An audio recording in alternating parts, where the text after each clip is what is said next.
અભય થઈને નિષ્પક્ષતાથી નિરપેક્ષ રીતે વાસ્તવિકતાનો અરીસો રૂપી સચોટ માહિતી લાવતો સત્યની સાથે અભય ટાઈમ્સ। હીરા બજારમાં વેપારીઓ પાસેથી હીરાનો માલ ખરીદી કરી તેનું પેમેન્ટ નહીં ચૂકવી ઉઠમણું કરનાર મહંત ડાયમંડ LLP તથા રસેસ જ્વેલર્સ LLP કંપનીના ભાગીદારને ઇકોસેલની ટીમે ઝડપી પાડ્યો છે। સુરત શહેર દરેક ક્ષેત્રે વિકાસ પામી રહ્યો છે અને મોટા વેપાર ધંધા સાથે સંકળાયેલો છે, ત્યારે સુરતના મુખ્ય ઉદ્યોગ હીરા ઉદ્યોગ અને ટેક્સટાઇલ ઉદ્યોગમાં ઠગાઈના બનાવો પણ વધી રહ્યા છે। ત્યારે સુરતના હીરા બજારમાં વેપારીઓ પાસેથી હીરાનો માલ ખરીદી તેનું પેમેન્ટ નહીં ચૂકવી ઉઠમણું કરનાર મહંત ડાયમંડ LLP તથા રસેસ જ્વેલર્સ LLP કંપનીના ભાગીદાર એવા કૌશિક કુમાર અમૃતલાલ કાકડિયાને ઝડપી પાડ્યો હતો। આ કંપનીઓ દ્વારા ઠગોઈ 8,20,32,000થી વધુની ઠગાઈ આચરી હોવાનું સામે આવ્યું છે। કંપનીના અન્ય ભાગીદાર જીતેન્દ્ર ધનસિંહ કાસોદ્રિયા, રોનક રાજેશ ધોળિયા હાલ ભાગી છૂટ્યા હોય તેઓને ઝડપી પાડવા પણ પોલીસે ચક્રો ગતિમાન કર્યા છે।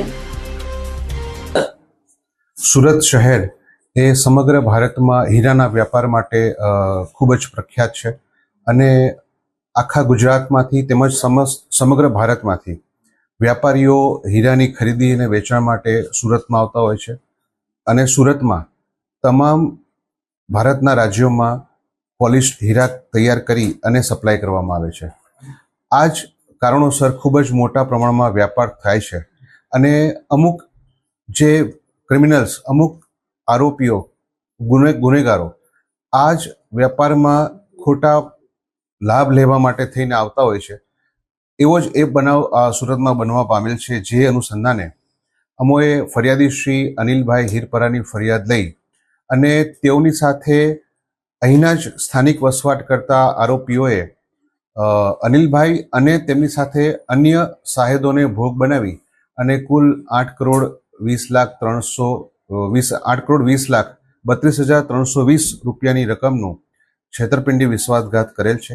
જે અનુસંધાને ફરિયાદ દરમિયાન તપાસ કરતા આરોપી કૌશિક કાકડિયાને અમોએ ધરપકડ કરેલ છે।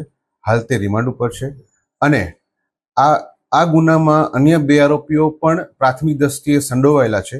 જે આરોપીઓ પ્રથમથી જ આ શહેર છોડી અને જતા રહેલ છે તેઓની પણ અમારી ધરપકડની તજવીજ ચાલુ છે।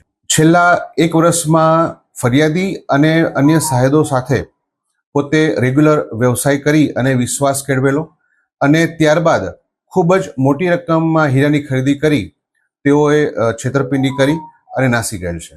હાલ પકડાયેલા આરોપી વિરુદ્ધ કોઈ ગુનાહિત ઇતિહાસ કરી? હાલ પકડાયેલા આરોપીનો હાલના તબક્કે પ્રથમ ગુનો નોંધવાનું જણાયેલ છે। આ દરમિયાન અન્ય કોઈ પણ જિલ્લાઓમાં કે રાજ્યમાં તેના વિરુદ્ધમાં કોઈ ગુના નોંધાયેલા છે કે કેમ તેની તપાસ ચાલુ છે।